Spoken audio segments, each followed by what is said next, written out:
Unfrequent Dining. Today I'm going to be presenting to you about the difference between proscenium theaters and arena theaters and why proscenium stages are better.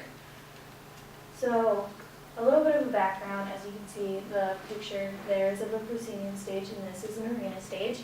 Proscenium stages are the most commonly found stage. Basically, anybody who's been to a high school performance or a graduation has been in one because that's basically the only stage high schools have. An arena stage here, as you see, is more common for sporting events or concerts because it's an all-around view instead of one single view as a proscenium stage is.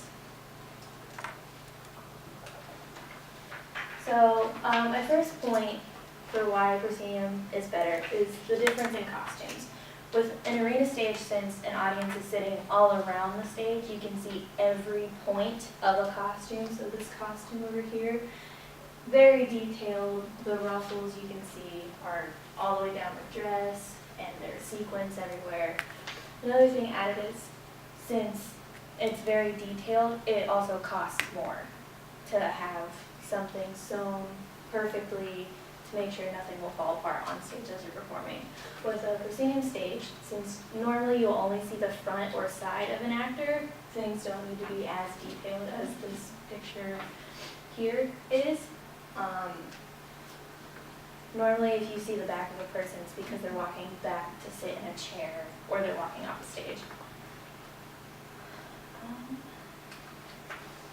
My second point is options of lighting.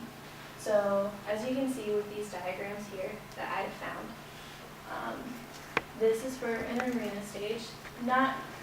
There's a lot of options for lighting, but not as many as you can see in the proscenium diagram.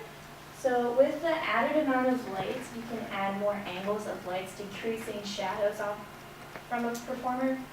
If a performer has some shadows on their face, it can kind of distort the way their face looks. So instead of looking like a normal human, they might look like a demon when they aren't supposed to look like that. And also with that, a proscenium stage is normally a lot wider.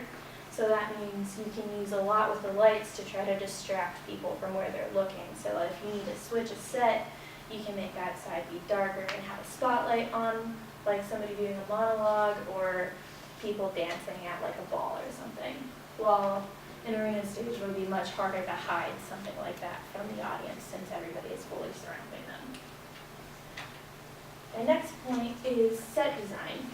So as you can see in these pictures, again, the arena, everything is very small and low to the ground because if it is built up higher, you're going to block somebody's view, and a director wants everybody who's there to see the work that they've put into this production. So in an arena theater, if you have it built up too high, you're going to block somebody's view or possibly even sound, because if you're behind a door, you can't hear things as well as if you're standing right in front of someone. And with the proscenium, you can have a really big backdrop like this has here. You can make multiple levels. So if, like in an example would be Romeo and Juliet, the famous balcony scene in that show, you need 2 levels. In proscenium, it'll be a lot easier to make the 2 levels more visible than in an arena stage.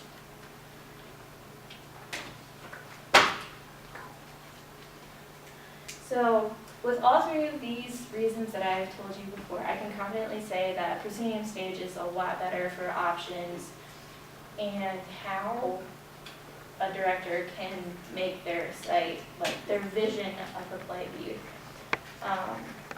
It's better because with costumes, you don't have to have it as perfect, and the cost, you can save more cost on something else that's more important to somebody, like a set design or lighting person. Another thing is the lighting opportunities. You can see things a lot clearer on a proscenium stage and everything else. And the set design. You can make anything as big or as elaborate as you want as a director, because most of the time that's what they want to do. And these are my